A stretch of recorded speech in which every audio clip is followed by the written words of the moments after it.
Hello बच्चों, स्वागत है आप सभी का मेरे यूट्यूब चैनल और नेक्स्ट एग्जाम में। तो दोस्तों एक हम नई शुरुआत करने जा रहे हैं। तो नई शुरुआत भी क्या, आज की वीडियो में हम क्लास +1 की केमिस्ट्री को स्टार्ट करेंगे और काफ़ी डिटेल में लेके चलेंगे।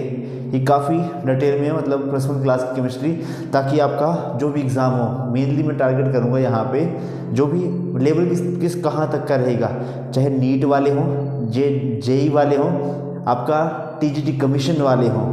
कमीशन वालों के लिए काफ़ी ज़्यादा रामबाण रहने वाला है, काफ़ी मैं डिटेल में कराऊंगा। और इसमें टेट वाले भी, तो बहुत सारे एग्जाम्स के लिए टारगेट करूंगा। और जो +1 क्लास में पढ़ रहे हों उनके लिए भी काफ़ी ज़्यादा ये हेल्पफुल सेशन जो हो रहने वाले हैं। एक नई शुरुआत है, जो भी कमियां होंगी मुझे बताएं कि इसमें ये कमी रहेगी, इसमें ये कमी रहेगी, उसको पूरा करने की भरपूर कोशिश करूंगा। ओके, तो आज हम जब स्टार्ट करेंगे हमारा केमिस्ट्री का, हमारा जो पहला टॉपिक है, ठीक है, आपका पहले chapter some basic concepts of chemistry, उसके बारे में हम पढ़ेंगे डिटेल में। मेनली आज हम करेंगे जो हमारे 5 लॉज दिए गए थे, 5 लॉ जो हैं हमारे, उनके बारे में हम डिटेल में करेंगे। कौन से लॉ हैं अभी देखेंगे कि कौन से लॉ की मैं बात कर रहा हूँ। ओके, सर्वप्रथम अपना हथियार उठा लें। तो जो भी हमारे जो ये रहेंगे, हमारे जितने भी कॉन्सेप्ट रहेंगे काफ़ी डिटेल में रहने वाले हैं। तो जितने भी आपके जो केमिकल कम्बिनेशन के आपके जो भी हैं, केमिकल कम्बिनेशन के जितने भी कॉन्सेप्ट हैं, जिनके लॉ हैं, मेनली 5 लॉ हैं, उनको हम डिटेल में करेंगे। ठीक है, डिटेल में करने का मकसद ये है कि ताकि आपके आने वाले जो भी आपके एग्ज़ाम है वो अच्छे से टारगेट हो सके। पहला लॉ अपने लोगों ने बहुत बार इसके बारे में पढ़ा होगा। ठीक है, तो चलिए स्टार्ट करते हैं पहले लॉ से। पहला लॉ है आपका लॉ ऑफ केमिकल कॉम्बिनेशन। कौन सा है आपका? Law of chemical combination. तो ये वाला लॉ आपका क्या कहता है? ठीक है, तो ये वाला लॉ आपका क्या कहता है कि जो भी आपका मास होगा, जो भी आपका क्या होगा, मास होगा, रिएक्टेंट का और प्रोडक्ट का, वो आपका दोनों का सिमिलर रहेगा। यानी कि जितना मास आपका रिएक्टेंट का होगा, जब वो प्रोडक्ट बनाएगा तो उनका मास भी जो है वो सिमिलर ही रहने वाला है। डेफिनेशन में आपके सामने अभी यहाँ पे लिख देता हूँ। तो मैंने अभी हमारी जो डेफिनेशन है उसकी लिख दी है कि sum of mass of reactant is equal to sum of mass of product. तो उसको हम देखेंगे किस तरह से ये वैलिड रहेगा। यानी कि लॉ कह क्या रहा है? ये लॉ कह रहा है आपका कि आपका A+B, जो आपको पता होना चाहिए कि ये होते हैं रिएक्टेंट। फिर हम एक एरो लगाते हैं, जब भी रिएक्शन जब भी हम प्रोसीड करवाते हैं, कुछ करवाते हैं, आगे एरो से इसको शो करवाते हैं। ठीक है, तो ये बनेगा C आपका। ठीक है, तो हमने बोला कि इन दोनों का रिएक्टेंट, मान लीजिए इनका मास जो है 1 है और इसका मास भी 1 ग्राम है। ठीक है, तो इसका मास कितना होगा? 2 ग्राम इसका मास होगा। ठीक है, तो ये है, हम इसमें देखेंगे किस तरह से हम इसको वैलिड कर पाएंगे। ठीक है, तो हम इसको एक अच्छा सा एग्जांपल लेंगे। आपने एक रिएक्शन देखी होगी कार्बन डाइऑक्साइड की। कौन सी रिएक्शन? Carbon dioxide. जैसे कि आपका कार्बन प्लस आपका ऑक्सीजन। ठीक है, तो ये क्या बनाते हैं? आपके CO2 बनाते हैं। ठीक है, तो क्या बनाते हैं? कार्बन डाइऑक्साइड बनाते हैं। सबसे पहले तो इस रिएक्शन को करना है हमने बैलेंस। तो जैसे कि हम देख पा रहे हैं कि हमारी रिएक्शन जो ये बैलेंस ही है। जब भी आप कोई रिएक्शन लिखो सबसे पहले इसको करो बैलेंस। ठीक है, फिर करना जो वो ईजी हो जाता है। अब देखेंगे किस तरह से ये काम करेगा। Carbon atomic number 6, mass number इसका 12। ऑक्सीजन का एटॉमिक नंबर 8 और मास नंबर कितना आएगा इसका? 2 है, तो 2 × 16 इसका मास होता है ना। तो 2 हमारे पास यहाँ पे 2 एटम है, तो उसको CO2 करेंगे, मॉलिक्यूल की फॉर्म में होते हैं कार्बन डाइऑक्साइड। और इसको करेंगे हम, तो कितना आएगा? कार्बन का 12 प्लस आपका 2 × 16। ठीक है, तो इनको अगर हम प्लस करेंगे कितना होगा? 32 प्लस आपका 12, तो ये कितना बन गया आपका? 44। और वहीं इसका कितना आएगा? इसका भी 44 आएगा। तो ये है आपका पहला लॉ। क्या कहता है कि जितना मास आपका रिएक्टेंट का रहेगा उतना ही मास आपका प्रोडक्ट का रहेगा। आई होप आप इसको क्वेश्चन को जो समझ पाएंगे। ठीक है, अगर इसके न्यूमेरिकल भी करने हो किसी को तो मैं न्यूमेरिकल भी करवा सकता हूँ। ठीक है, पर अभी इसके लिए वीडियो बहुत लंबी हो जाएगी। तो फर्स्ट डे है, अभी इससे ही करेंगे, वरना हम इसके बाद में जो भी हमारे रहेंगे उसके बाद जब ये खत्म हो जाएगा तो उसके बाद में न्यूमेरिकल भी आपको करवा दूंगा। ठीक है, अब सेकंड लॉ है हमारा। सेकंड लॉ क्या कहता है हमारा? सेकंड लॉ है law of definite proportion. I hope आपको ये समझ आ चुका होगा। एक और कर लेते हैं, अगर देख लेते हैं इसको। जैसे आपका H2 है, H+O2, H2O नहीं, क्या बोलता है? H2O हमारा वाटर का। ठीक है, तो ये कितना क्या बनता है हमारा? H2O। इसका 1 × 2, इसका मास नंबर जो है वो 1 ही होता है, तो 2 मॉलिक्यूल हैं इसके, तो 2 एटम है तो उसको 2 से मल्टीप्लाई कर दिया। वही ऑक्सीजन, वही आपका 16 आ जाएगा। तो ये कितना आ गया आपका, ये भी आपका उतना ही रहेगा, यानी कि 2 × 1 × प्लस आपका प्लस आएगा यहाँ पे प्लस इंटू आपका 16। तो जितना इसका आएगा 18, तो वहीं इसका भी 18 ही आएगा। तो ये आपका लॉ ऑफ कौन सा, केमिकल कॉम्बिनेशन। आई होप इतना आपको समझ आ गया होगा। चलिए नेक्स्ट देखते हैं हम। अगला लॉ है हमारा लॉ ऑफ, अगले लॉ को हम डिस्कस करेंगे, उसको करेंगे हमारा law of definite proportion. Law of definite proportion, इसको मतलब कर लेते हैं। चलो, law of definite proportion, spelling देख लेना भाई। चलो, लॉ ऑफ डेफिनेट प्रोपोर्शन होता है, नहीं आएगा इधर, लॉ ऑफ डेफिनेट प्रोपोर्शन। अच्छा, ये लॉ क्या कहता है, पहले इसकी डेफिनेशन लिख देता हूँ मैं। तो चलिए, हमारा सेकंड लॉ क्या कहता है, हमारा सेकंड लॉ है हमारा लॉ ऑफ डेफिनेट प्रोपोर्शन। तो ये वाला हमारा लॉ क्या कहता है कि a chemical compound no matter from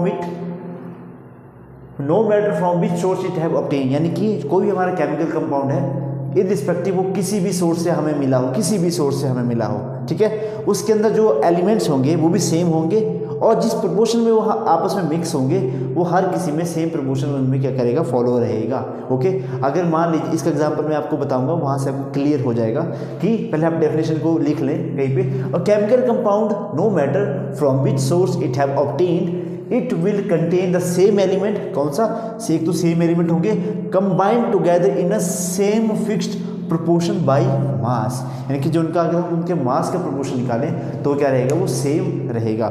इसका एग्जांपल है, बहुत फेमस एग्जांपल है इसका, जैसे कि आपका वाटर है, वाटर, कुछ लोग उसको वाटर कहते हैं, वाटर। ओके, ये और ये वाला प्राउज ने लिया था शायद लॉ ऑफ डेफिनेट प्रोपोर्शन, ये वाला प्राउज ने लिया था। और लॉ ऑफ केमिकल जो हमने पहले वाला लॉ किया वो अब वैलिड नहीं रहा है। क्यों नहीं रहा है, क्योंकि वो वाला वैलिड जब E=mc² आया तो उसने उसको क्या कहते हैं, चैलेंज कर दिया, और वो मतलब फेल हो गया वो वाला लॉ, लेकिन आज भी हमारी बुक्स में पढ़ाया जाता है। चलो, अब इसका वाटर देखते हैं। एक वाटर होता है आपके पास टैप वाटर, ठीक है, एक होता है आपके पास डिस्टिल्ड वाटर, ठीक है, और एक सी वाटर लिख लो, सी वाटर, समुद्र का पानी, ठीक है। जो टैप वाटर होगा वो भी हमारा H और हाइड्रोजन और ऑक्सीजन से मिलकर बना हो, फार्मूला तो आपको पता ही है, H2O, वो भी हमारा H और O से मिलकर बना होगा।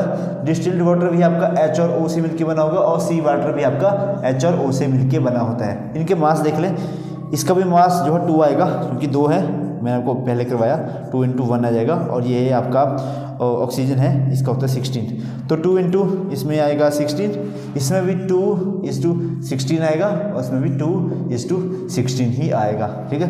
और इसको कर लेंगे तो 1:8 और 1:8।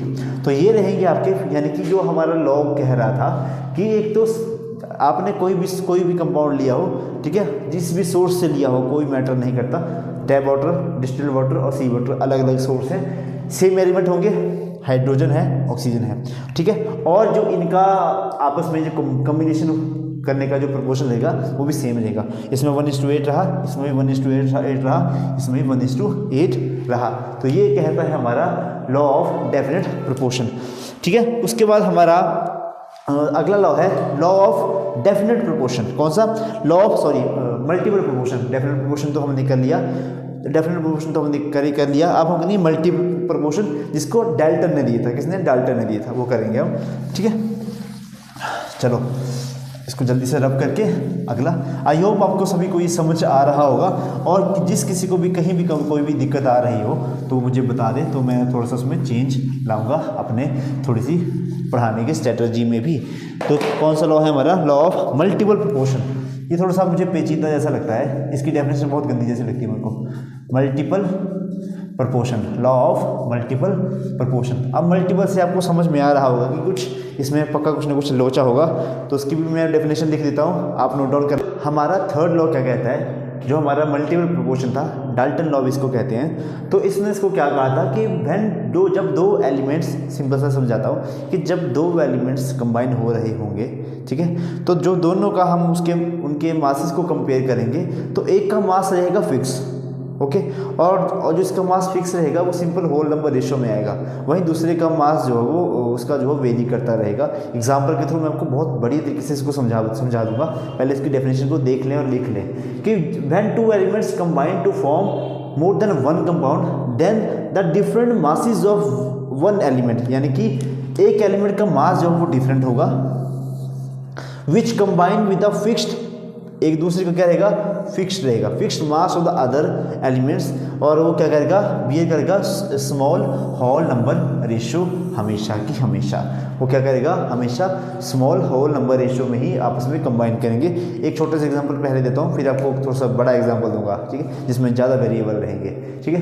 एक तो ये मेरा झूलता रहता है, जो मेरा जुगाड़ है ये, ठीक है।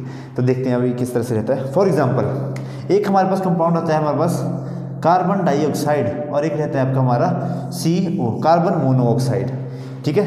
इन दोनों का देखेंगे तो यहाँ पे आ गया हमारा कार्बन और यहाँ पे आ गया हमारा ऑक्सीजन। अब इनमें क्या रहेगा, देखने का मास, कार्बन को हम फिक्स कर रहे हैं, कार्बन को इसका मास कितना रहता है हमारे पास, चलिए 12, इसका 12 रहेगा, इसमें भी 12 रहेगा, लेकिन ऑक्सीजन का इसमें वेरी करेगा, जैसे 16 × 2 करेगा वहीं यहाँ पे 16 ही करेगा। इनकी रेशियो में हम अगर हम देखें तो ये हो जाएगी आपकी 12:32, और ये भी कितना रहेगा 12:16, 4 से काट देंगे, 4 × 12 8, 3:8, और ये भी आपका 3:4, यानी कि इनका हमेशा किस में रहेगा, स्मॉल नंबर में ही, स्मॉल होल नंबर में ही इनका हमारा रेशियो जो है वो रहने वाला है। एक का मास जो फिक्स रहेगा, और अदर एलिमेंट का जिसका मासेस जो है वो डिफरेंट होंगे, वो क्या करेंगे, वेरी करते जाएंगे, ठीक है। इसको मैं रब कर देता हूँ, आई होप आपने इसको नोट कर लिया होगा।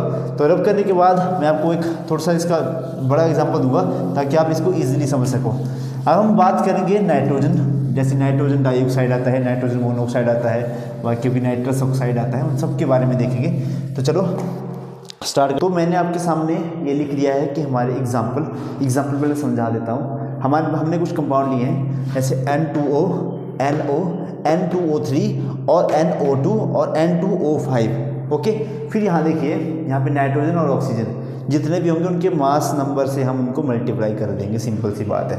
जैसे N2 था, नाइट्रोजन का मैं देता हूँ, नाइट्रोजन का मास नंबर 14 और ऑक्सीजन का मास नंबर आ गया आपका 16 आ गया, ठीक है, 16 आ गया। तो वही कर देना सिंपल इनको, जैसे यहाँ पे 2 नाइट्रोजन थे तो × 2 कर दिया, फिर यहाँ पे हमारा ऑक्सीजन 3 थे तो 3 कर दिया, ये 2 थे। अब बात आएगी हमारा मल्टीपल प्रोपोर्शन को किस तरह से वेरी करता है, ठीक है। तो इस जो हमारी रेशो आई, ये है हमारी रेशो। अब इस रेशो में हम क्या करेंगे कि जो हमारा नाइट्रोजन का मास है उसको फिक्स कर देंगे, ठीक है। यहाँ लिख देता हूँ हमारा फिक्स नाइट्रोजन। अब इसमें होगा क्या, जैसे 28 है यहाँ पे, ठीक है, तो इसको 28 फिक्स कर देंगे, इसको × 2 कर देंगे तो इसको भी × 2 करना पड़ेगा, इसको भी × 2 करेंगे तो इसको भी, ओके। तो यहाँ पे 14 × 2, तो देखो 14 × 2 यहाँ पे पहले से ही था, ये मैंने यहाँ पे गलत लिखा है, यहाँ पे 28 आएगा, तो मैं बोलूँ कुछ गड़बड़ क्यों आ रही है, तो ये तो इसको ऐसे ही रहने देंगे। तो 16 × 3 होते 48, 16 × 4 होते हैं आपके पास 40, और 16 × 5 80, तो 5, यानी कि देखो सिंपल होल नंबर रेशो आई कि नहीं आई इन सब की, ठीक है, सारे सबकी होल नंबर रेशियो जो हो आ रही है। जैसे अगर हम इनको क्या करें, सिंपली हमारा देखो 16 को देखो, ये 1 2 3 4 3 और ये 4 ही है, और ये हमारा 5 है, तो ये हमारे सिंपल होल नंबर रेशियो में है कि सारा नाइट्रोजन का तो जो भी ताम झाम था, ठीक है। यानी कि एक का मास के नंबर को अगर हम फिक्स कर दें तो दूसरे का जो भी हमारा दूसरे का मास नंबर आएगा वो बियर करेगा सिंपल होल नंबर रेशो, क्या करेगा, सिंपल होल नंबर रेशो में वो सारा आएगा, ठीक है। तो नेक्स्ट आएगा हमारे पास 3 कर लिया हमने क्या, हाँ 3 तो कर लिए। तो अगला है हमारा गे-लुजेक लॉ, काफ़ी ज़्यादा इंपॉर्टेंट है हमारा गे-लुजेक लॉ। चलो इसको देखेंगे हम, वो क्या बोलता है, वो भी कुछ, ये थोड़ा सा इनकी डेफिनेशन बहुत अजीब सी थी लेकिन समझने को ये हो जाता है। चलो कौन सा है हमारा गे-लुजेक लॉ। अपना फीडबैक जो है ज़रूर दें, डबल एस आएगा शायद, लुज़ैक लॉ। अब ये लुज़ैक लॉ हमारा क्या बोलता है, पहले मैं इसकी डेफिनेशन आपको यहाँ ओके। तो हमारा ये लुज़ैक लॉ क्या कहता है कि व्हेन गैसेस रिएक्ट विथ जब हमारी गैसेस जो रिएक्ट करती हैं, they do so in volume, और जो भी ये रिएक्ट करती हैं वो वॉल्यूम में रिएक्ट करती हैं, ठीक है। और which bear a simple whole number ratio of one another and volume of product formed is if gases, यानी कि इसकी डेफिनेशन थोड़ी सी पेचीदी जैसी है, लेकिन सिंपल हम क्या इसमें क्या कहें कि जितनी हमारी गैसेस गैसेस की बात करते हैं मेनली ये कि जो हमारी गैसेस में हमारी जैसे रिएक्टेंट है, ठीक है, जितना रिएक्टेंट का वॉल्यूम होगा उतना ही हमारे प्रोडक्ट का वॉल्यूम भी होगा। एग्जांपल से समझेंगे तो आपको ज़्यादा समझ आएगा। फॉर एग्जांपल लेंगे HCl is a gas, HCl acid रहता है लेकिन एक्वस फॉर्म में वो एसिड रहता है, ऐसे वो गैसेस फॉर्म में होते हैं, आपको पता होना चाहिए। तो हम इसमें कहेंगे जैसे H2 प्लस Cl2, तो हमारा क्या बनता है, हमारे पास HCl बनता है, ठीक है। सबसे पहले सर्वप्रथम क्या काम करना है, इसको करनी है बैलेंस, ठीक है। तो बैलेंस करने के लिए हम क्या करेंगे यहाँ पे, तो देखिए यहाँ पे H2 है और Cl2 है, तो यहाँ पे 2 लगा देंगे, ठीक है। तो ये शायद ये बैलेंस हो गई अब, ठीक है, बैलेंस हो गई। मान लो कि इसका एक वॉल्यूम था, इसका कितना आएगा, एक वॉल्यूम, और ये कितना है हमारे पास, 2 वॉल्यूम आए, ठीक है। इनसे याद रखना है आपको, यहाँ पे 1 है, यहाँ पे 1 है, तो ये आपका एक वॉल्यूम, ये इसका भी एक वॉल्यूम, तो ये 2 वॉल्यूम हमारे पास HCl जो है वो यहाँ पे प्रोड्यूस हुआ, ठीक है। इसको हम एक और एग्जांपल से समझेंगे।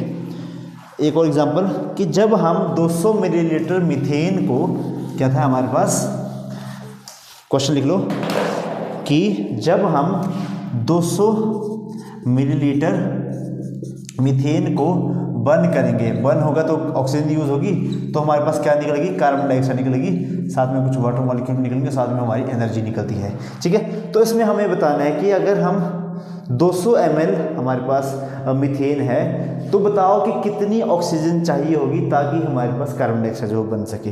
तो कितने अमाउंट यानी कि ऑक्सीजन कितनी चाहिए, ये हमसे क्वेश्चन पूछा गया है। तो इस क्वेश्चन को हम सिंपली सॉल्व करेंगे कि जब हमारे पास 200 ml होगी, यानी कि सिंपल सी लिख लेते हैं, CH4 प्लस आपके पास O2, तो क्या बनेगा हमारे पास, कार्बन डाइऑक्साइड निकलेगी, साथ में H2O भी निकलेगा, साथ में हमारे पास हीट भी निकलेगी। तो सर्वप्रथम आपके पास क्या काम रहेगा आपका कि इनको बैलेंस करना है, ठीक है। तो बैलेंस करने के लिए CO2, ऑक्सीजन कितनी है यहाँ पे, पहला कार्बन तो हमारे पास 1 है, हाइड्रोजन 4 है, तो इसको भी 2 लगा लो, ठीक है। तो ऑक्सीजन वहाँ पे 2 हो गई और हमारे पास हाइड्रोजन पूरे हो गए। ऑक्सीजन वहाँ पे 2, 4, यहाँ पे भी 2 लगा लो। चलो ये होगी आपकी इक्वेशन जो हो बैलेंस करना आनी चाहिए, बहुत ज़रूरी होगा। करेंगे जैसे जैसे डिमांड रहेगी आपकी, तो उस हिसाब से मैं आपको करवाऊँगा कि किस तरह से हम इसको सॉल्व भी कर पाएंगे। तो देखो होगा क्या, सिंपल कि एक वॉल्यूम है, कहाँ से पता चला, यहाँ पे 1 है, यहाँ पे 2 है, यहाँ पे हमारे पास 2 वॉल्यूम है, वहीं यहाँ पे 1 वॉल्यूम, ठीक है, ये हमारे पास 2 वॉल्यूम। तो देखो हमारे पास जो हमारा गेल-लुसेक लॉ क्या कहता है कि क्वेश्चन भी हमें क्या कहता है कि 200 ml हमारे पास क्या है, मीथेन है, ठीक है। 200 ml है, यानी कि एक वॉल्यूम की जो वैल्यू है वो कितनी है, 200 ml है, ठीक है। ये 200 ml है, तो और जो हमारे पास कार्बन डाइऑक्साइड बना ये भी हमारे पास कितना रहेगा, 200 ml रहेगा। तो आंसर आ गया हमारे पास, सिंपल। कुछ लोगों तो इसको देख के कर लेंगे सॉल्व कि कितना आएगा हमारे पास, ठीक है। कि एक वॉल्यूम की वैल्यू अगर 200 ml है, तो 2 वॉल्यूम की वैल्यू कितनी होगी हमारे पास, 400 ml, ठीक है। तो यही आपसे क्वेश्चन जो है पूछा था। कुछ क्वेश्चन जो है इस तरह से भी सॉल्व आपके हो जाएंगे। अगर कुछ आपको क्वेश्चन आएगा कि इतने ml का मीथेन है, कितने हमारे पास ऑक्सीजन चाहिए कि हमारे पास कार्बन डाइऑक्साइड हो वो बन सके, तो सिंपली इसको पहले बैलेंस करना है, फिर उसके बाद वो जितनी वॉल्यूम रहेगी उतना की क्वांटिटी लिखनी है, फिर जो आपके पास आएगा उसको नॉर्मल से कर देना इसका, ठीक है। तो ये 2 वॉल्यूम थी तो ये 400 ml आ गई, ये 1 वॉल्यूम थी 200 ml आ गई। तो ये था आपका ये लुसेक लॉ। लास्ट है आज का हमारा एवोगैड्रो हाइपोथेसिस। कौन सा है आपके पास, एवोगैड्रो हाइपोथेसिस। चलो ये भी थोड़ा सा पेचीदा जैसा लगता है मुझे, लेकिन करेंगे, क्या करना है, अब करना तो पड़ेगा। 5 लॉ थे, 5 लॉ में करेंगे हम एवोगैड्रो हाइपोथेसिस। इंपॉर्टेंट है ये भी, आपका अपना फीडबैक जो है जरूर दें, ठीक है। एवोगैड्रो हाइपोथेसिस, चलो इसकी पहले हम इसकी डेफिनेशन जो है वो लिख लेते हैं ताकि आपका टाइम वेस्ट ना हो। ओके, तो हमारा जो लास्ट लॉ था एवोगैड्रो हाइपोथेसिस, ये क्या कहता है कि अगर टेम्परेचर, प्रेशर और अदर जो हमारी फिजिकल क्वांटिटी को जो हमारे पास कंडीशंस रहती हैं, फिजिकल कंडीशंस रहती हैं, वो सेम रहें, रिमेन सेम, तो equal volume of all gases contain equal number of molecules, कि जब हमारे पास टेम्परेचर, प्रेशर, वॉल्यूम जो भी हमारे पास फिजिकल क्वांटिटीज़ हैं, अगर वो सेम रहें तो जितने हमारे पास जो उनकी क्वांटिटी जो हमारे पास क्या रहती है, वॉल्यूम रहते हैं सभी गैसेस की, वो इक्वल नंबर में, मतलब उनकी मॉलिक्यूल का नंबर भी जो है बराबर रहता है। यानी कि जो जितना भी आपके पास वॉल्यूम रहेगा किसी भी गैस का, तो वो डायरेक्टली प्रोपोर्शनल रहता है नंबर ऑफ मॉलिक्यूल्स के। एग्जाम्पल से समझते हैं, अच्छा मुझे पता आपको समझ नहीं आया होगा। मान लीजिए कि ये कोई कंटेनर है, ठीक है, इसमें मैंने X मॉलिक्यूल डाले आपके किसी गैस के, हाइड्रोजन गैस के, तो इसी बॉक्स के अंदर आपके पास जो कि अब हमारे पास ऑक्सीजन के जो मॉलिक्यूल हैं वो भी कितने रहेंगे, x नंबर ही रहेंगे। यानी कि एग्जांपल, जैसे कि अगर 100 ml ऑफ हाइड्रोजन के पास रहते हैं y मॉलिक्यूल, ठीक है, और 100 ml ऑक्सीजन गैस, तो इसके भी हमारे पास y मॉलिक्यूल्स रहेंगे। अगर मैंने यहाँ पे 50 ml लिख दिया ऑक्सीजन के मॉलिक्यूल को, तो यानी कि y/2 नंबर ऑफ हमारे पास क्या रहेंगे, मॉलिक्यूल्स रहेंगे। अगर क्वांटिटी सेम तो नंबर ऑफ मॉलिक्यूल भी सेम रहेंगे। यही हमारा एवोगैड्रो हाइपोथेसिस जो वो कह रहा है। तो यहाँ पे मेरी तरफ से मैंने पहले कोशिश थी, तो कुछ भी पहले तो वीडियो को लाइक ज़रूर करके जाएं, और जो भी आपके वैल्यूएबल कमेंट्स होंगे, कुछ क्वेरीज होंगी या फिर कुछ इसमें चेंजेस करने के लिए होंगे, तो मुझे ज़रूर कमेंट बॉक्स में लिखें। पहली वीडियो है ये इस तरह से केमिस्ट्री की, ठीक है, तो थोड़ा सा टफ हो जाता है मैनेज करना, ओके, क्योंकि एक एक लाइन को ढंग से लिखवाना पड़ता है, तो थोड़ा सा डिफ़िकल्ट हो जाता है, ठीक है, और थोड़ा सा कैमरा फेस करने में थोड़ा सा नर्वसनेस का काम होता है। तो आपको जो भी आपके पास क्वेरीज होंगी, जो भी आपके पास डाउट होंगे, या फिर कुछ भी आपको लगेगा कि यहाँ पे इम्प्रूवमेंट करने की ज़रूरत होगी, तो मुझे ज़रूर कमेंट जो है वो ज़रूर करें। इस और पहली वीडियो है, प्रॉमिस करता हूँ कि जब 50वीं या 60वीं वीडियो होगी, तो ये ही काम जो है वो काफ़ी प्रोफेशनल तरीके से हुआ करेगा, ओके।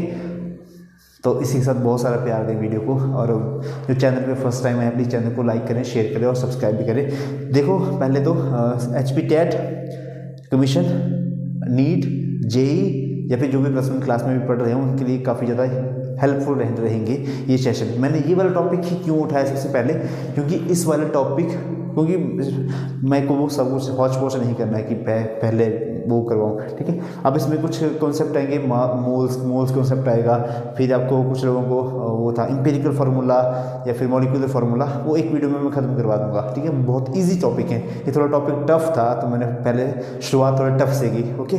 तो वीडियो पसंद आई तो प्लीज़ वीडियो को लाइक करें, शेयर करें, और जो चैनल पर फर्स्ट टाइम है प्लीज़ चैनल को सब्सक्राइब भी ज़रूर करें। आपका दिन शुभ हो। धन्यवाद। जय हिंद, जय हिमाचल, बाय।